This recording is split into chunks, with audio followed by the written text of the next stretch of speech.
Hi, everybody, and welcome. I'm Dr. Laura Lieberman. I'm the Director of the Office of Faculty Development at Memorial Sloan Kettering Cancer Center. Just a show of hands, how many of you have been to MSK before? How many of you have not been to MSK before? Okay. How many are in high school? College? Graduate school? Just in the neighborhood and you were hungry? Okay, so we're creating this series of talks. This is only the second one. They're self-contained talks, and we want to create a community of students and other people from different backgrounds, different levels, who are interested in topics related to cancer. And so we try to pick fantastic speakers to talk about topics that are of interest to you. We're doing it late in the day, so hopefully folks can come after school. We had our first one about a month and a half ago on cancer screening among immigrants, and we got terrific feedback from the students who came. And so we decided to have another one today, and we're setting up a series in the fall. And I'll send a survey to you at the end, and I'll ask you what topics you might like to discuss. We have some ideas of things we could talk about. We were thinking of talking about language barriers to access to care, talking about food insecurity. We also might have some talks on doctor-patient communication. We have a whole communication skills group that works at Memorial Sloan Kettering, and they teach specific modules like how to deal with an angry patient or how to break bad news. I think in life everybody has to deal with angry people, so learning how to deal with angry people is probably a useful skill no matter what you end up doing. So we're going to try to find topics that will be of interest to you, and we really look forward to your feedback. One bit of feedback that somebody said was it would be nice if we had folks at the refreshment table when you got here to greet you, so we had people here to greet you. We really want to create a community, so we encourage you to wear the name tags, and if you feel embarrassed, like it's dorky or something, you can say we made you do it. I'd be happy to take full responsibility for that. We also switched this time. Last time we had cookies. This time we had pizza. How many prefer pizza? How many prefer cookies? Okay, it looks like the pizza has it. Okay. So we will also be having a few of these talks in the summer, and we can send a schedule for the summer talks to everybody who is attending today. In the summer, the refreshments are at 4, and the talk is going to be from 4:30 to 5:30, so it'll be a little earlier. So I'm delighted to welcome back Dr. Aragonis to give us another talk. Dr. Aragonis is a member of the Immigrant Health and Cancer Disparities Service at Memorial Sloan Kettering Cancer Center, and he's very involved in looking at inequities in healthcare among specific populations with a focus on immigrant populations. And he's going to talk to us about a very important topic, which is the human papillomavirus. There was an article in the New York Times a couple weeks ago that said that almost half of Americans are infected with HPV. So I think it's a very timely topic for us to be discussing. And so without further ado, I give you Dr. Aragonis.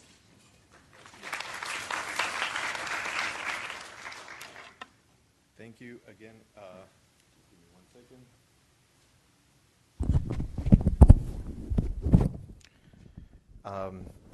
Can you hear me? Yeah. Okay, so thank you, Laura, again for inviting me. And I think some of you have returned, so I guess it wasn't so bad the first time. I really appreciate. Before we start talking about HPV and the specific topic, I wanted to just say a few things. One is that I'm going to walk a lot, and I'm going to actually interact with you a lot. So, even if you're all the way in the back, I might ask you something or just be part of the conversation. Second, I really appreciate how many of you actually emailed me after the last talk. And due to some personal difficulties in the past month or month and a half, my inbox has grown and grown and grown, and I haven't answered a lot of emails. So I say it out loud here because I really appreciate that you actually either email me, tell me your story, or even just seeking some advice for whatever reason it is or whatever area of your interest. I encourage you to continue to do that, and I promise you in the next 2 or 3 weeks, things should start to get a little better. So I will definitely be answering your emails faster. But again, welcome and thank you for being part of this. We talked about cancer screening and prevention among immigrant populations last time. That is the broader area where I work. More specifically, this is what I do with my research. I do a lot of HPV prevention and HPV cancer-driven prevention directly in the community, either working with the population, mostly Latino population, that's the area that I concentrated, but also working with providers in trying to increase vaccination and a few other things that I will be talking today. So what I'm going to try to do, I know that the group is actually, there are very different groups here.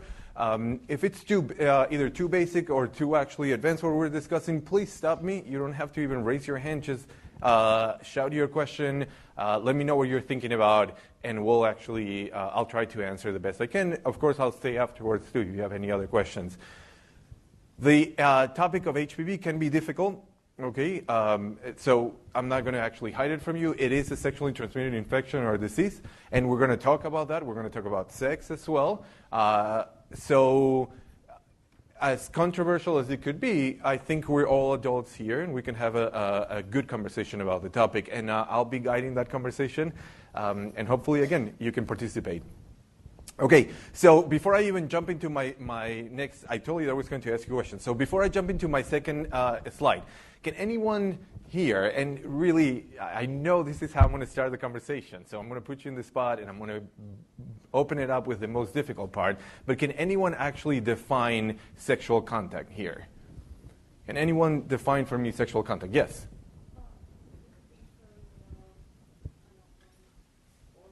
Okay.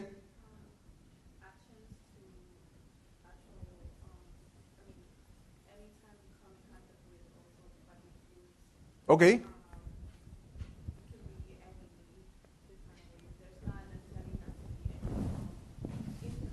Very good. Yes. Uh-huh. Okay, that's one definition. Anyone else? I need 2 or 3, so I'm going to keep asking you. No one wants to talk about sex. Yes. Okay, so genital contact, it's a bit more restrictive definition, but definitely one. Yours is a little bit broader and includes some areas that might not necessarily feel like it's actually sex. You mentioned bodily fluids, etc. One more. Anyone else that wants to define sex and sexual contact? All right, at least we have 2. I'm not going to put you in pain since the beginning. But as you can see, not very different definitions, but the concept of sexual contact is actually not the same for everyone. And we're going to talk about this in the next few slides. But what I wanted to actually show you before we start talking about HPV or anything else is that when you discuss a topic, it might sound that everyone actually understands the same thing and everyone knows what, for example, sexual contact is. But there are differences. And those differences when it comes to, for example, HPV and HPV transmission is important. Why, for example? There was actually a study in 2005 or 2006 where high school students from 4 different states were asked about this question: how do you define sexual contact? And about 40% of them actually describe anal sex as not being part of sexual contact. So again, that's actually, I mean, maybe for some of us that makes no sense. Maybe for some of us might be okay, that makes sense. But if you don't have the same concept, if you don't understand that concept the same way, we can actually be using the same words, but we're not going to be talking about the same thing. And it's really important when we discuss HPV. I'm going to get back to this in a second. I just wanted to make you start thinking about this idea of sexual contact and some of the definitions that are based either in background, in your own background, your cultural belief, your age, etc. And that's the most difficult topic on HPV. So that's out of the way now. All right, so we're going to talk about what is HPV, what are the diseases caused by HPV. It's not just cancer, there are others as well. How can we prevent HPV, HPV vaccine, HPV vaccine barriers, and public health interventions. Throughout this, I'll sprinkle some of the data and some of the disparities that we find in HPV-driven cancer rates, et cetera, and HPV vaccination as well, and we're going to try to understand how that affects the minorities and immigrants as well. So, human papillomavirus, as it says in its own name, HPV is a virus. It's the most common sexually transmitted infection or disease. I'll show it to you in a second. There are about 100 different types, actually a little less, a little more, types of HPV. So it's not just one virus. It's a family of viruses. But the cool thing is that we can divide it into two groups. The group that we call high risk and the group that we call low risk. Okay, again, there are 100, and they go from number 1 to number whatever it is, 90-something. The most common ones, the HPV, the human papillomavirus type that we see in the population, most commonly are these ones. The ones that I'm showing you here, 16, 18, 6, and 11. And there are actually a few more that I'll show you in the next slides. Why we call some high risk and why we call some low risk? Because the high risk actually can cause cancer. Actually, those are the ones that cause cancer. The low risk are the ones that actually cause other conditions, most commonly another condition. Does anyone know which one? Yes? Genital warts, exactly. So most commonly causes genital warts. If you have HPV, you don't have to have genital warts, cancer, or anything else. You might actually not know. You probably have it, and you don't know it, and we're going to get there. But this is the way that we make a difference in the families of HPV. Okay? Again, this is a little bit of background. This is where a few people actually get shocked about it. Is the HPV so common?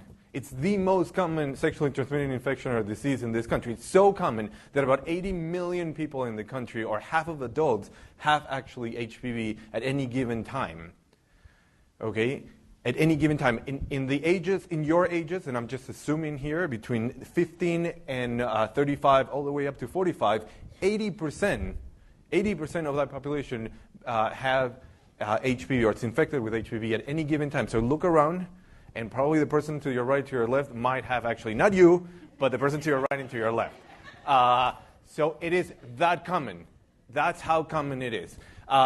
Every year there's actually 14 new million cases. 14 new million cases. That's the number. There's no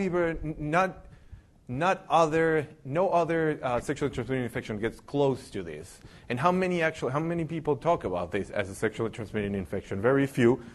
Politicians sometimes, but not a lot of people. This is an enormous problem, and the problem is because of the consequences of this, and we'll discuss that in a minute. Again, about 80 million people, 80 million adults are actually infected with HPV. So, this is where it gets a bit tricky.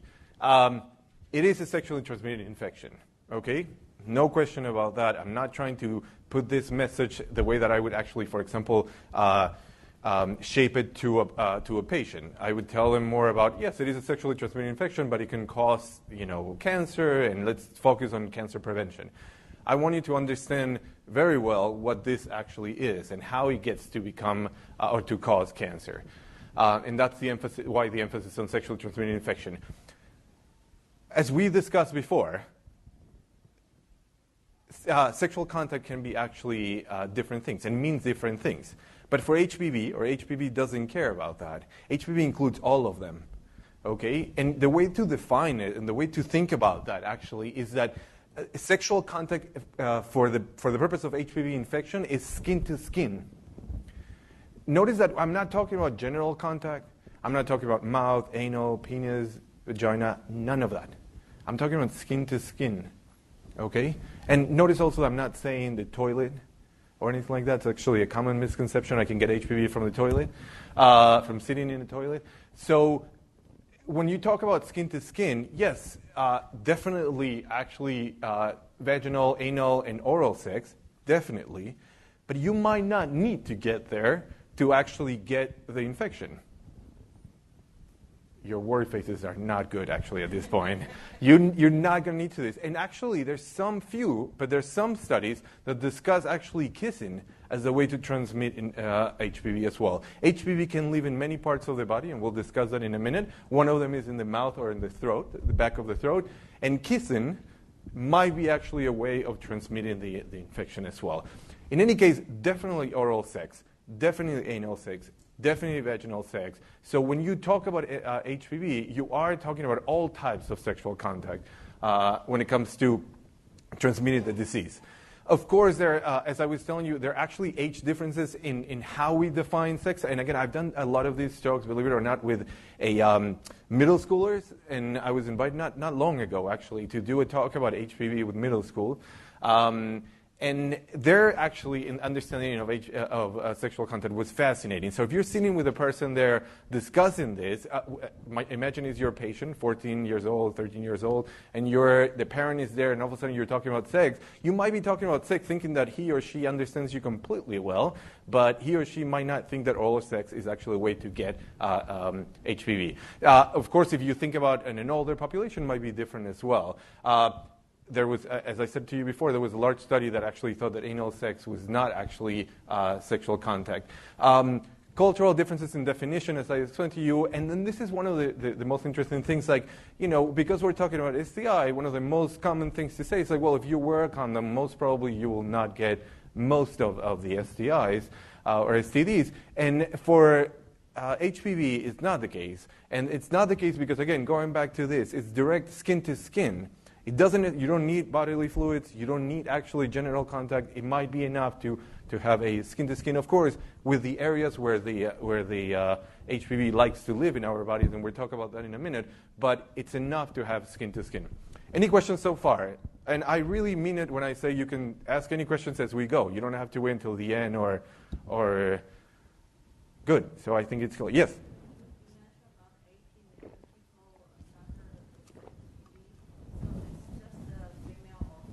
No, so that's the another very good question. So I went actually to medical school in Peru, in South America, and not that long ago, believe me. And I was, whoa, that sounds Trump when I say believe me now. I don't know why. That word has gone. I mean, it has to take it out, believe me. Nothing against him. I think I have to say that because of the policy. Yes. I'm sorry. So I went to medical school in Peru, and one of the things that I was taught in medical school, and medical school in Peru is not bad actually, is that this is a disease of girls and women.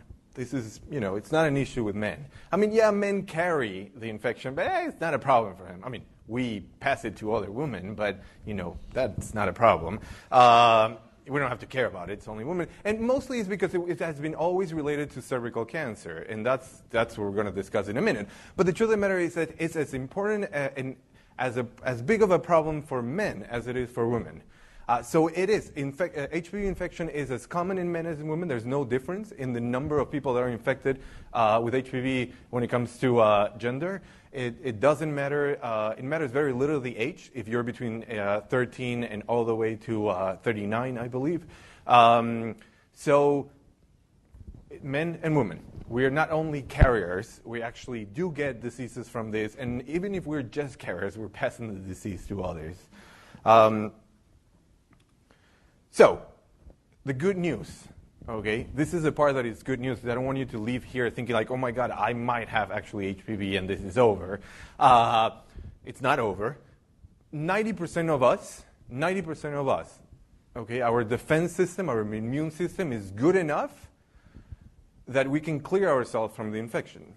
It might take days, it might take months, it might take weeks, it might take years. You might not know, and this is what I was telling you before, it might not have any symptoms, and your immune system will just clear you, and that's it. And that's what happens in 90% of the cases. So now look to your right, look to your left, and look to yourself. Most of you actually don't necessarily have HPV now, but you might have had it. Yes? But this goes for every type.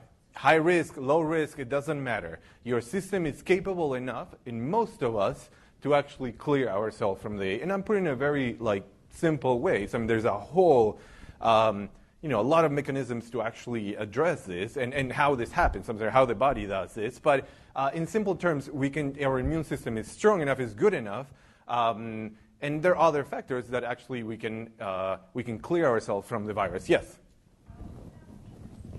We're going to talk about that in a minute because that's the most important part of this topic. We'll get that to you. And I would really want to know if you have any specific questions. But okay, very good. Good. I'm glad that it's everything in my slide. So that's going to be definitely going to answer to your question. Yes. Yeah, you were just Yeah. Does that mean that older people can't get the? So they can definitely get it, no question. I mean, a 1-year-old baby can get it as well. There's no reason why you couldn't get the infection. This is a behavioral issue. So how many partners you have? We know that at a specific age you have more sexual partners, more contact, et cetera, et cetera, et cetera. Or your partner might have more I mean, it's all about a behavioral thing. It's not a genetical necessary. It's actually not genetical. And that's why the number of people infected that above 40 is much smaller, and most of them are what we call persistent infections, not necessarily that they're just acute, but they're chronic, and we'll talk about that in a second. Yes.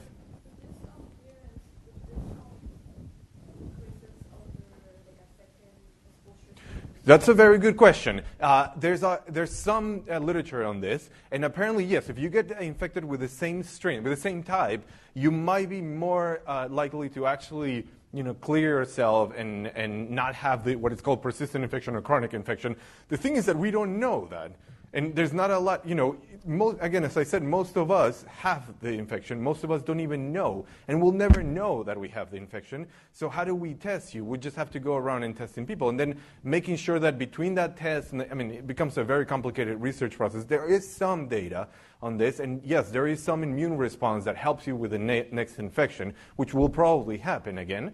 But there's not enough to say that definitely, but it is something that we definitely think that is happening. There's a lot more to do. Yes? That's a very good point. So I wanted to say clear just to describe what happens, but basically you get cure for all purposes. So you get an infection, you get the flu, and then the flu, it passes and you're done. You don't have the flu anymore. I mean, you might have the virus there, but in this case, no. You just get the infection. Probably you never notice it. You never knew that you had it, and then it goes away. Okay? And it just goes away. You don't have it anymore. So that's what I mean by clear. But about 10% of us will actually keep the infection and become what is called a persistent infection. Okay? Meaning that you have it in your body and actually have felt very comfortable in your body, whatever the area is, and it will stay with you for either ever or for a very, very long time, and make changes there, and change the cells, and all this stuff, and and these are the people that can actually get some of the diseases I'm going to show you in the next few slides. Cancer, the most important one. So again, remember about 10% actually get persistent infection. Those are the ones that are at higher risk. It is a lottery. In many cases. It is also your own immune system and many other factors. There's nothing that, if anyone has the question of what do I do to actually protect myself, there are tons of things that we can discuss about sexual contact and behavior, etc. All that is true. But in terms of your immune system defense, etc., there's nothing that I can tell you really that will make a difference behavioral-wise. All right, so I'm just going to jump very quickly about this. We're really not going to discuss this much because this is not a cancer. But the most common consequence of infection with HPV is genital warts. The most common one. About 1% of young adults, again, I think this only goes to 25 years of age, between, I believe, 13 and 21, actually have genital warts. 360,000 new cases every year. It's actually a big thing. And the reason why I'm bringing it up is because this is the most common thing that you hear out there. And people might not know that this is HPV, but it is. And when you go and discuss HPV with a specific population, especially much younger than you guys population, they might know about genital warts. And genital warts might actually have an impact on them. It might feel very close to them, that this is something that can happen. Maybe someone on my right or my left actually had it, or myself. But if you talk about cancer to someone that is 18, 13, or even 21 or 29, it might be too far removed, not something that really matters.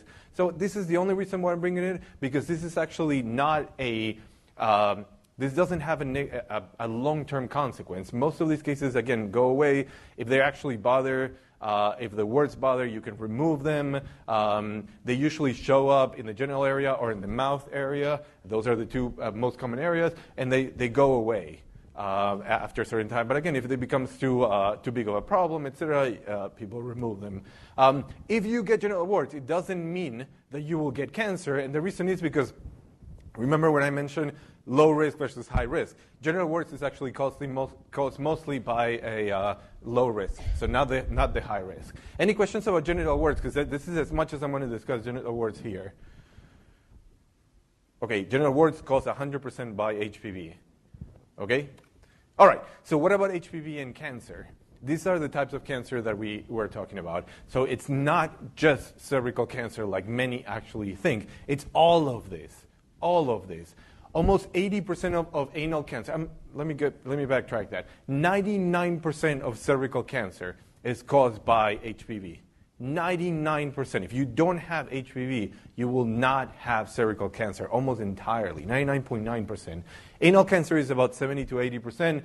Penile cancer is about 60% or so. Vulvar or vaginal cancer is about the same 60%. And head and neck, which really is actually the back of the throat, all the way in the back, it's actually 70%, 66% or 70% of the cases are because of or caused by HPV.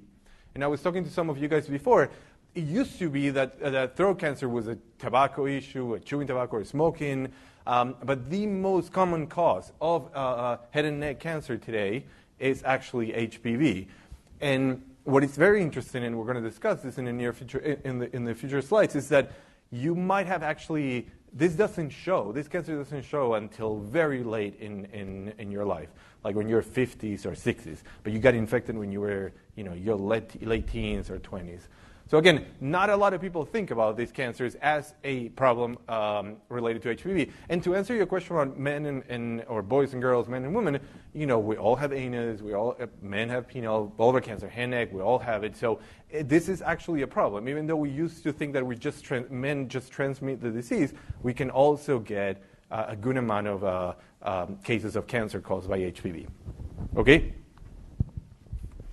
All right, so what are the numbers in this cancer caused by or driven by HPV? So we talk about around 35 to 40,000 cases of cancer cases every year caused or associated with HPV. Okay, about 40,000 cases is a fairly large number, at least in my book. It's a very, very large number. About 30% of these go back to your question with the vaccine. We'll get back to that in a minute. About 30% of them, 30,000 of them can actually potentially be prevented. It's an enormous number. We're talking about over 80% of this can be prevented. The sad part here is that a large majority of the HPV-driven cancer or cause cancer are actually among minorities. So, for example, we know that anal cancer is more common in African American, certain groups of African American background. We know that penile cancer is actually more common in Latinos. We know very well that cervical cancer is much higher among minorities, particularly among Asians and Latinas. So we know that there are disparities there, and even if we know there are disparities, we know there are differences that shouldn't exist, and those are the populations that we should be working even stronger to actually get the vaccine or prevent these cases. They are the ones that actually have the highest burden caused by HPV. Again, one of the main reasons why we're discussing this issue, the large number of cases of HPV-associated cancer occur among minority populations. Any questions about this so far? Yes?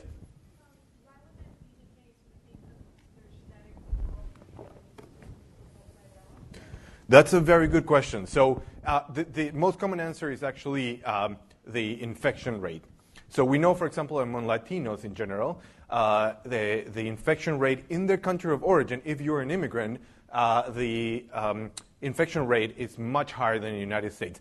Imagine, if we were talking very high around us, in Africa, extremely common. Cervical cancer, and as I told you before, 99.9% of those cases are caused by HPV. Cervical cancer is one of the most common cancers in the world. About 500,000 cases of cervical cancer occur every year, most of them in Asia and Latin America.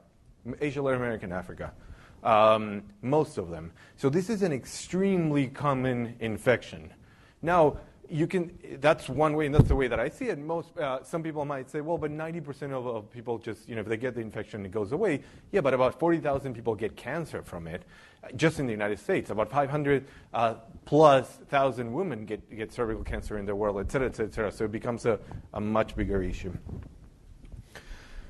So as I mentioned to you, and I jump into this one, in some cases, actually, like cervical cancer, over 99% of cases are caused by HPV. There's no HPV. Chances are you will not get cervical cancer.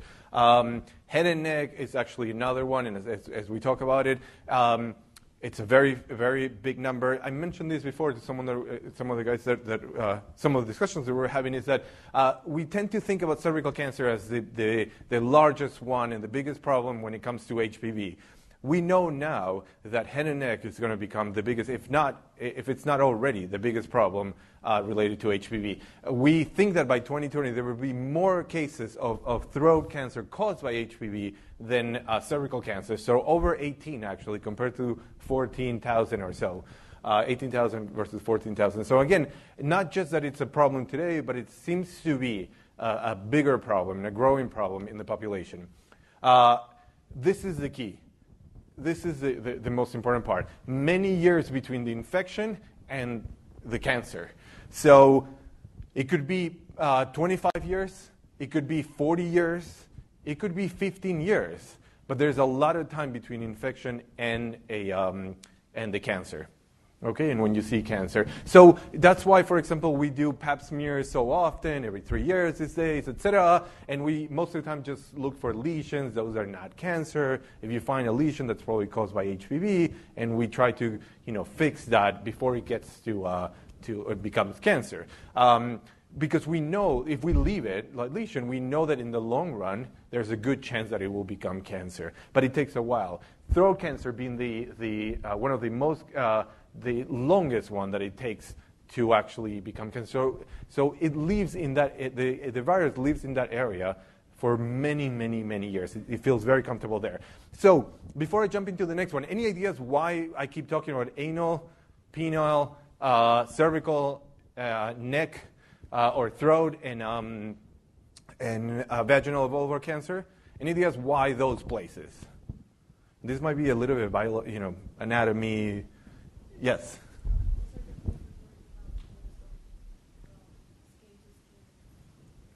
I mean, that is true, but then why it's specifically in that area? Why not in the leg or in the skin, or why not in some other parts?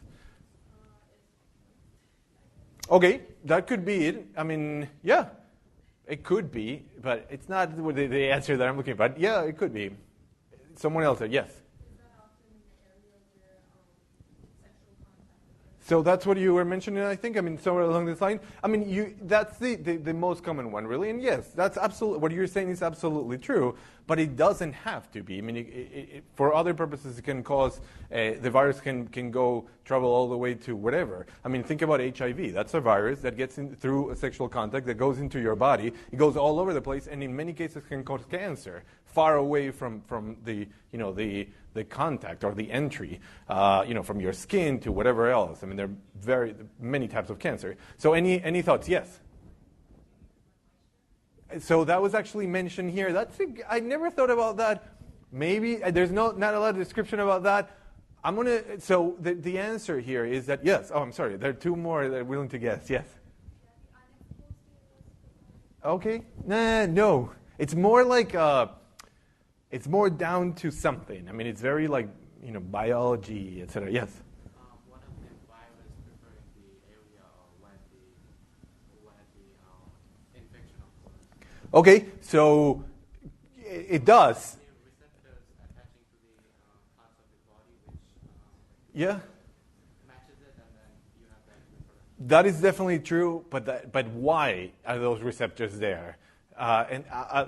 There's an extra step there. It's close enough, but yes. Yes, the type of cells, and I'll get back to that in a second. Yes. The what? Okay, yes. So cells, lining, receptors, etc. I'm sorry, I didn't see your hand. Yes.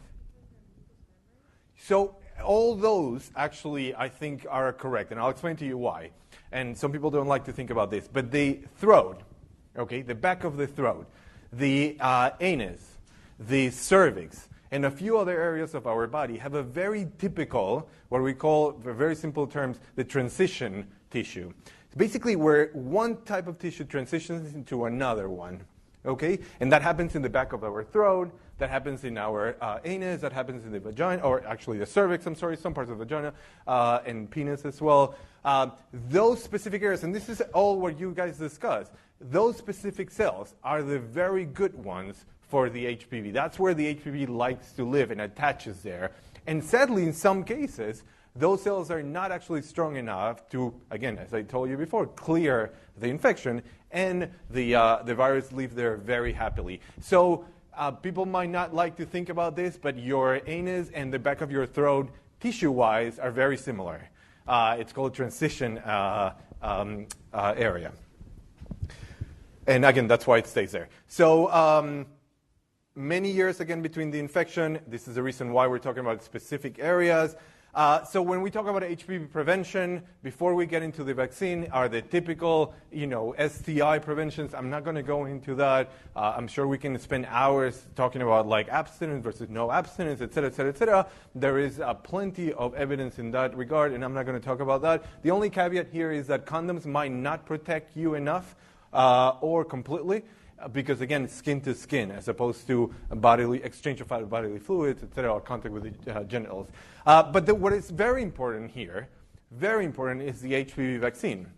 And this vaccine actually is the most effective way to prevent HPV infection and to reduce the number of infections.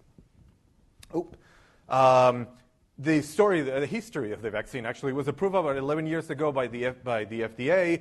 It went through a whole protocol, several years actually, and by now, in 2017, we have 3 vaccines. We use one, really, today, but there are 3 in the market. So one is actually Gardasil, the other one is Cervarix, and the other one is 9 HPV, or it's actually Gardasil Next Generation, or Gardasil 9. So why are they called actually 9 HPV or 4 HPV or 2 HPV? Because it actually prevents against infection with specific types of HPV. So everything that we were talking about is sort of like coming together today now, hopefully. Gardasil protects us against 6, 11, 16, and 18. So high risk and low risk. Cervarix only protects against 16 and 18. So no genital warts protection, if you want to call it. Rarely used these days. I don't see it. I haven't seen anyone using this. And now the one that most people use, and this is actually fairly new. It's over a year and a half that we've been using it, or a year, 9 HPV, which protects you against all of these ones. So this is what I was saying before. If you actually get this vaccine, okay, let's say we vaccinate everyone that is eligible today, potentially in some years, we can prevent over 30,000 cases of HPV-driven cancer. Okay, because of, look how many types of HPV we can prevent now with the vaccine. Yes? We're going to talk about that in a second. Yes, there are a lot of questions out there. Go ahead.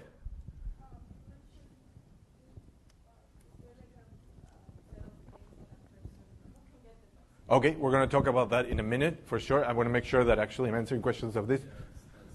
We'll talk about that. No. I think I understand your question, but no. Yes?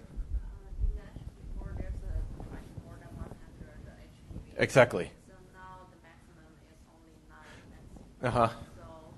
So these are the most common ones that actually that are in the human population.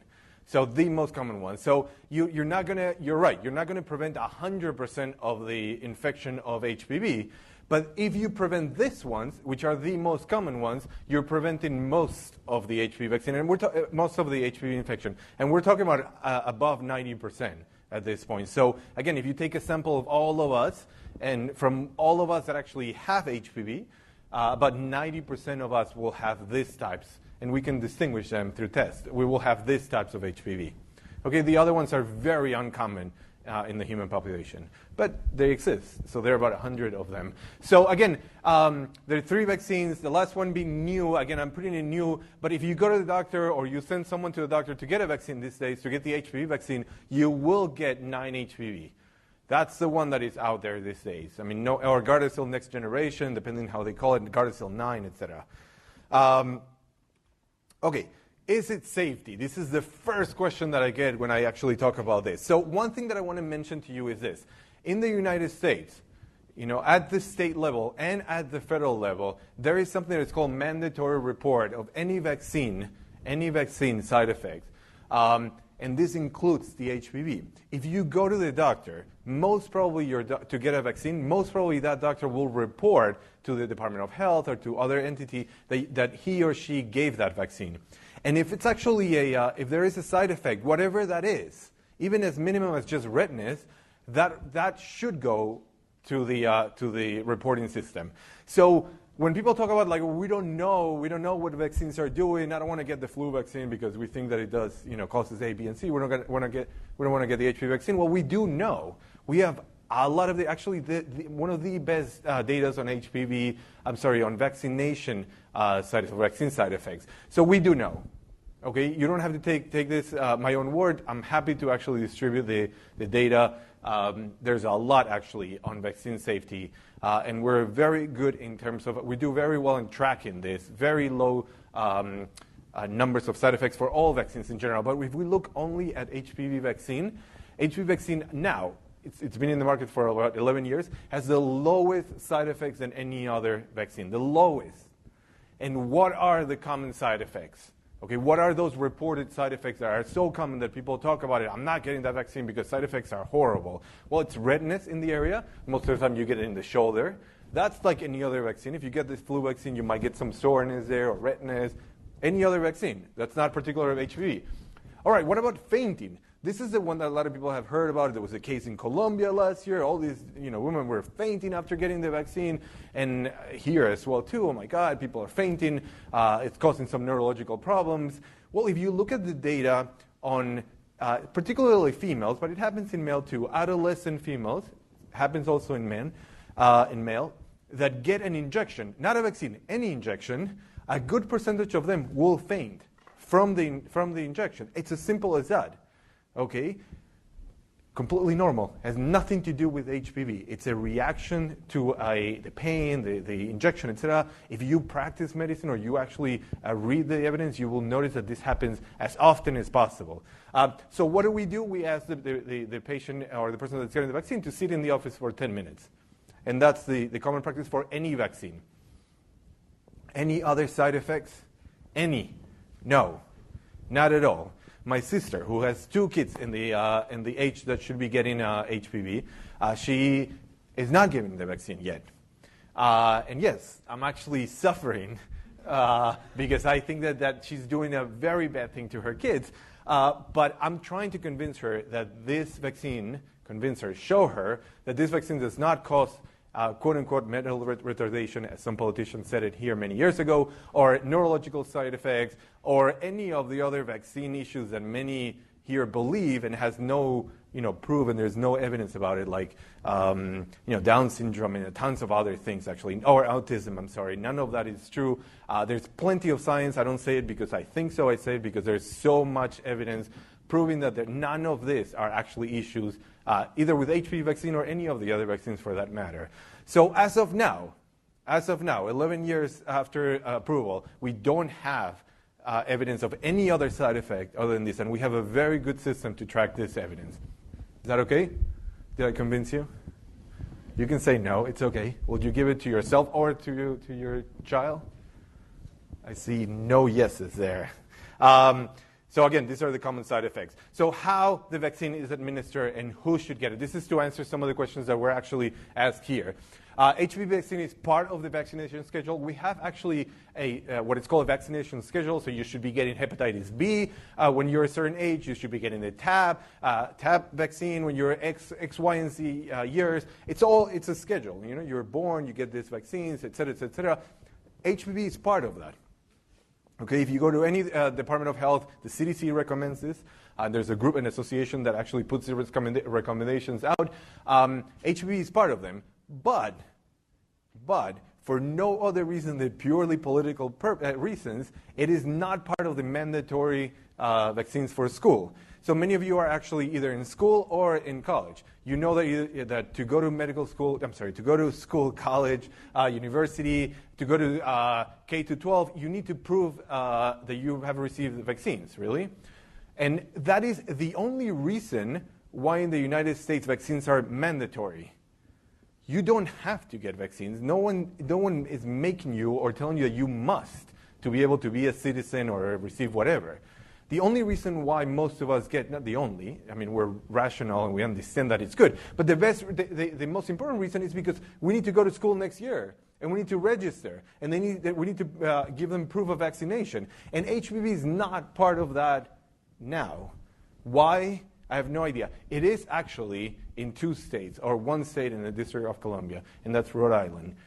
No other place, as far as I'm understanding, as far as I remember, actually mandates this vaccine. Don't forget, please, that vaccines are not mandatory in this country for any other reason than going to a public school, a college, etc., and hopefully be a good citizen and not transmitting diseases all over the place, like it's happening around us in Brooklyn and some other areas. It is approved for boys and girls, and of course men and women. And the ages for all these 3 are 9 to 26, 9 to 27. So this might 10 to 27 might vary, like the beginning or the end. But all in all, it's for people between the ages of 9 and 26. Okay, it's recommended to administer at age. I'll get back to you in a second. It's recommended to administer at age 11 or 12 for boys and girls. Why at age 11 and 12? 2 main reasons. Okay, one is that we're fairly sure that at 11 or 12, they haven't had sexual contact or skin-to-skin contact to get the disease. So they're probably not, they don't have the disease yet. So we're actually preemptively protecting them. That's good, really. I mean, otherwise, if they actually get to 15, 16, 18, you remember that 80% chances? Okay, or 80% of us. But there's another reason, too, which is a lot more medical, is that our immune system responds a lot better to this vaccine when we're actually at that age. So if we get as we get older, our immune system responds differently to the vaccine, and it doesn't produce as much or as many antibodies as when we're 11 or 12. And I'll show you in a second that the number of vaccines that you need to get to be fully protected has changed recently. And adults actually, or older kids, have to get more vaccines than younger ones. And it's only because of the immune response. Yes, there was a question out there. That's a very good question. So it's all about why this was approved between the ages of 9 and 26. I mean, there are 2 reasons. One is behavioral. And, there's a whole literature on, like, well, after 26, your chances of actually or 27, your chances of getting a new infection of HPV are much lower because your sexual contact with multiple partners is lower. I mean, again, behavioral. There's a lot of sexual literature there. But there's another component, too, is that every vaccine or medication, et cetera, and there are a lot of differences in this, are approved for specific ages. And a study in specific ages. And this is where the ages that we're studying. We knew that these are the people that we wanted to target the most. And we knew that it was going to be better to actually administer to this particular population because of behavioral things and before before becoming sexually active, all that. And that's what it was approved. Now, we do use it sometimes off-label outside this range, especially in the upper range. So, for example, if someone has a high risk of contracting HPV, so multiple partners, anal sex, so you can imagine the multiple risks that you can add. And on top of that, you might have actually, for example, HIV positive. They might actually get the vaccine outside. That population might get the vaccine outside this age. And it's done often, actually. Very rarely. Not that I can think before 9, because there's no real reason. But after 26, we do that. And I wouldn't be surprised if in the near future, this range actually increases. So younger and older. The only reason. There's no conspiracy here that many have actually discussed.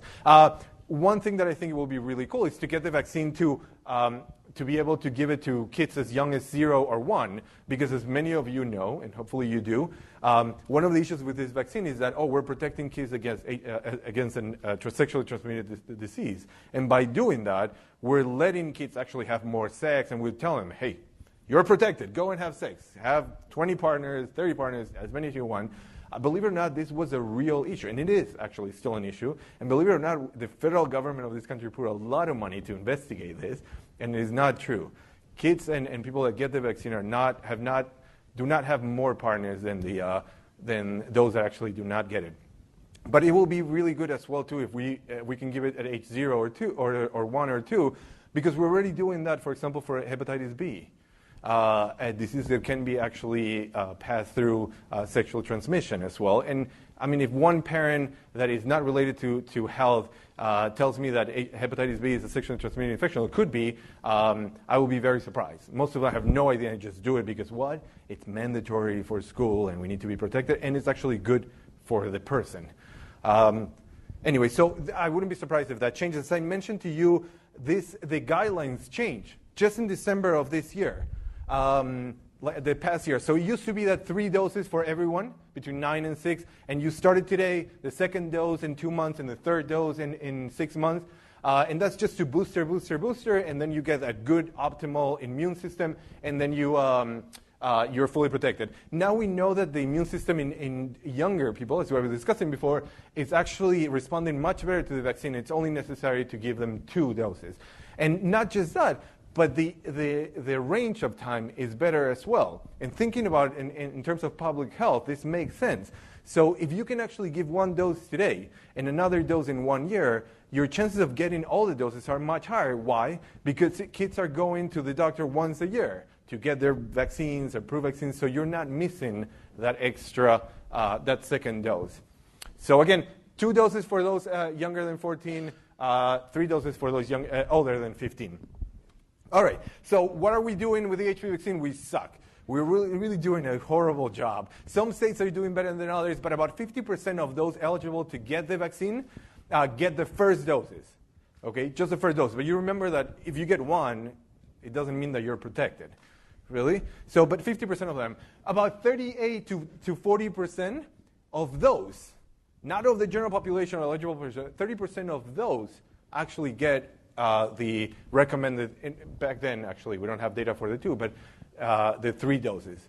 So about 30% of those 50% are actually fully protected. We are doing a horrible job, and although New York is better overall, in some states like Rhode Island, like the District of Columbia, and some other places are doing better, sometimes going as high as 58, 59%, we are missing a great opportunity to, especially among minority populations that are actually affected by this disease, and the consequence of this is much higher. An enormous disservice to our population. The rate for Latina girls, for example, it's a little bit higher for the first dose, 56, but lower for the 3 doses. This vary by region of the country as well, so it might not necessarily be racial or ethnic, but it might be a location of the country. So in the middle of the country, there's a lot less vaccination than in the extremes in the West Coast and East Coast. And HPV vaccination among males is just, it started only in 2010, so okay, it's only 5 years old, but look how bad we're doing. And this is a combination of a lot of things. The fact that it's new, the fact that we still think that this is a sex issue and we're going to let our kids have sex if we give them the vaccine, or the fact that we think that it has side effects, or the fact that providers and doctors in general, nurses, doctors, etc., are not recommending the vaccine. And I'm going to show you that's actually the most common problem. So these rates are well below what we hope to be a Healthy People 2020. I think I make the joke of Healthy People 2020 will become Healthy People 2030 very soon. And probably with our current president will be 2050. Very far. These rates are what we're hoping to make to the kind of health that we would like to have. It's like sort of like a goal for 2020. It's supposed to be 80% of the entire eligible population. We're not going to get there. But most importantly, as I showed you before, there's a very clear disconnect between getting the first vaccine and getting all the doses. So you might go to your doctor and get the first vaccine, but you never complete those 2 or 3 doses that are necessary. And sadly, with 1, you're not fully protected. Yes?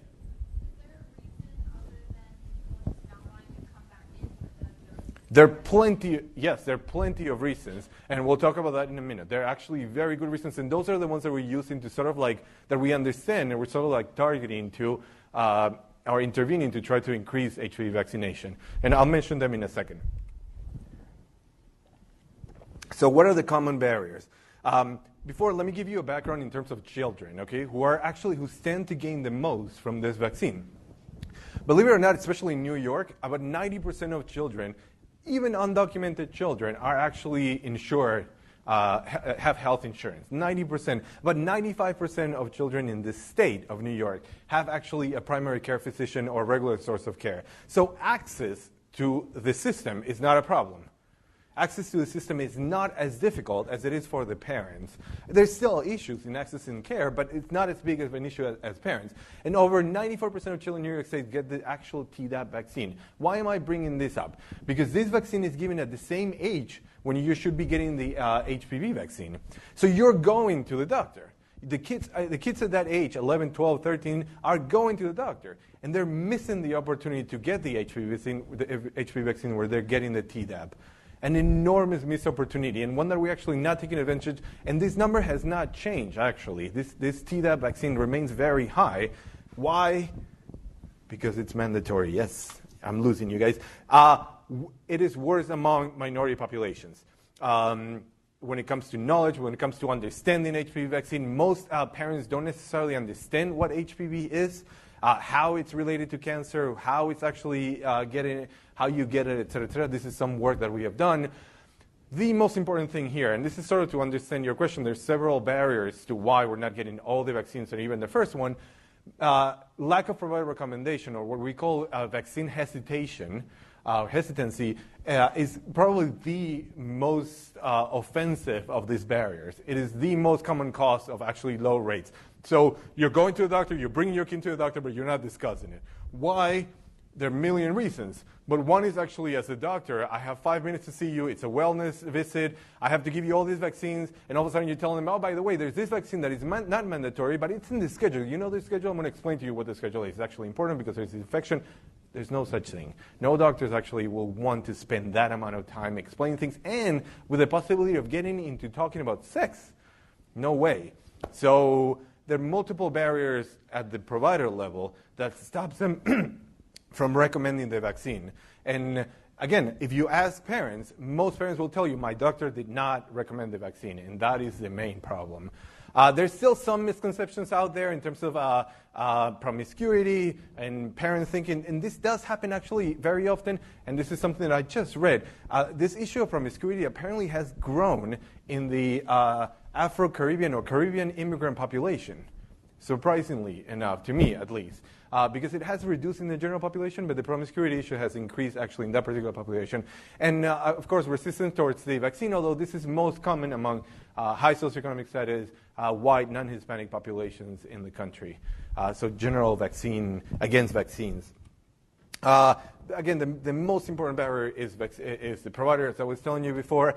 This is from a study that we published not long ago. Only 32% of pediatricians and family practitioners actually recommend the vaccine routinely. Only 32%.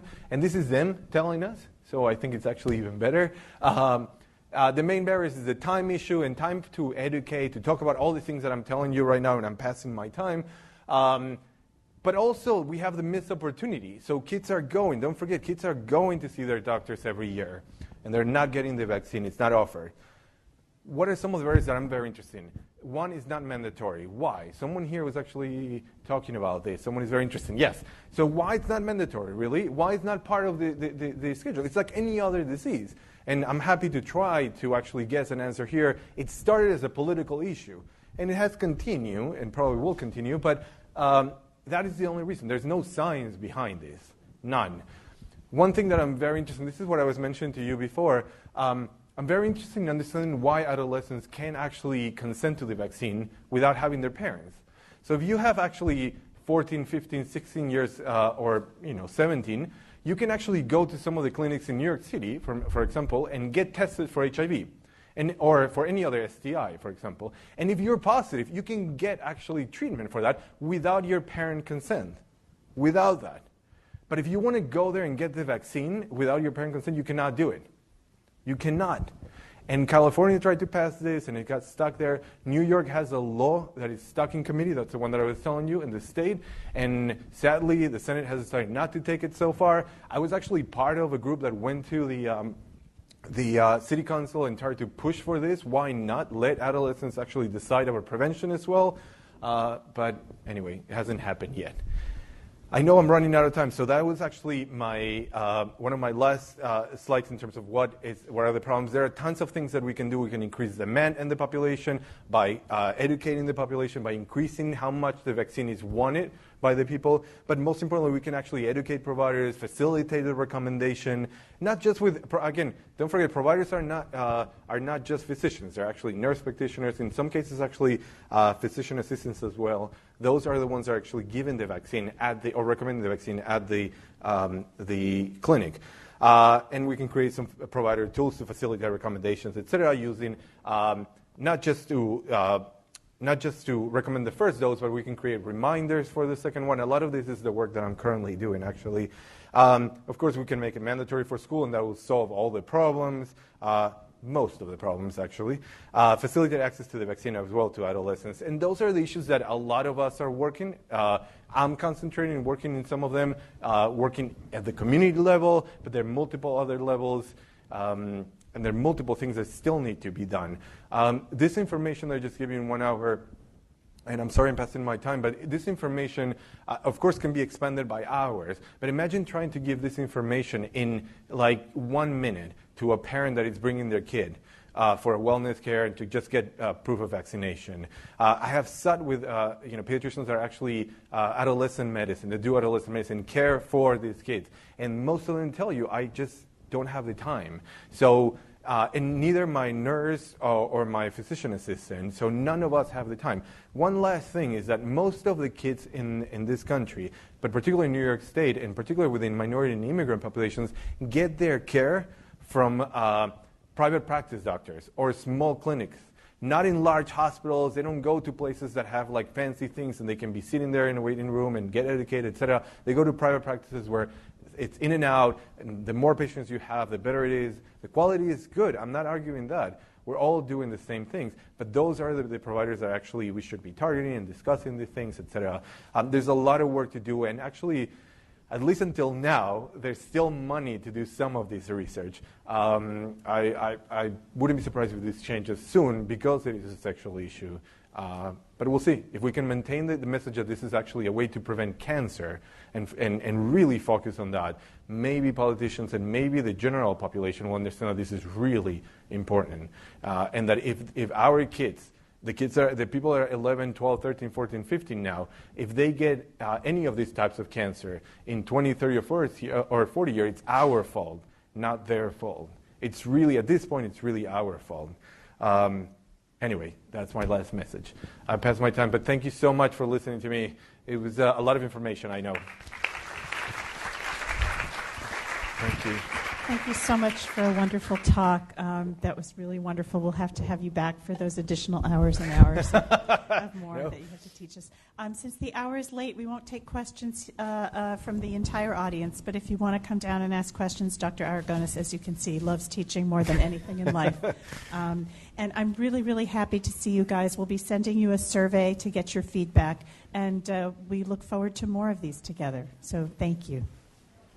Thank you so much. Again, thank you for inviting me.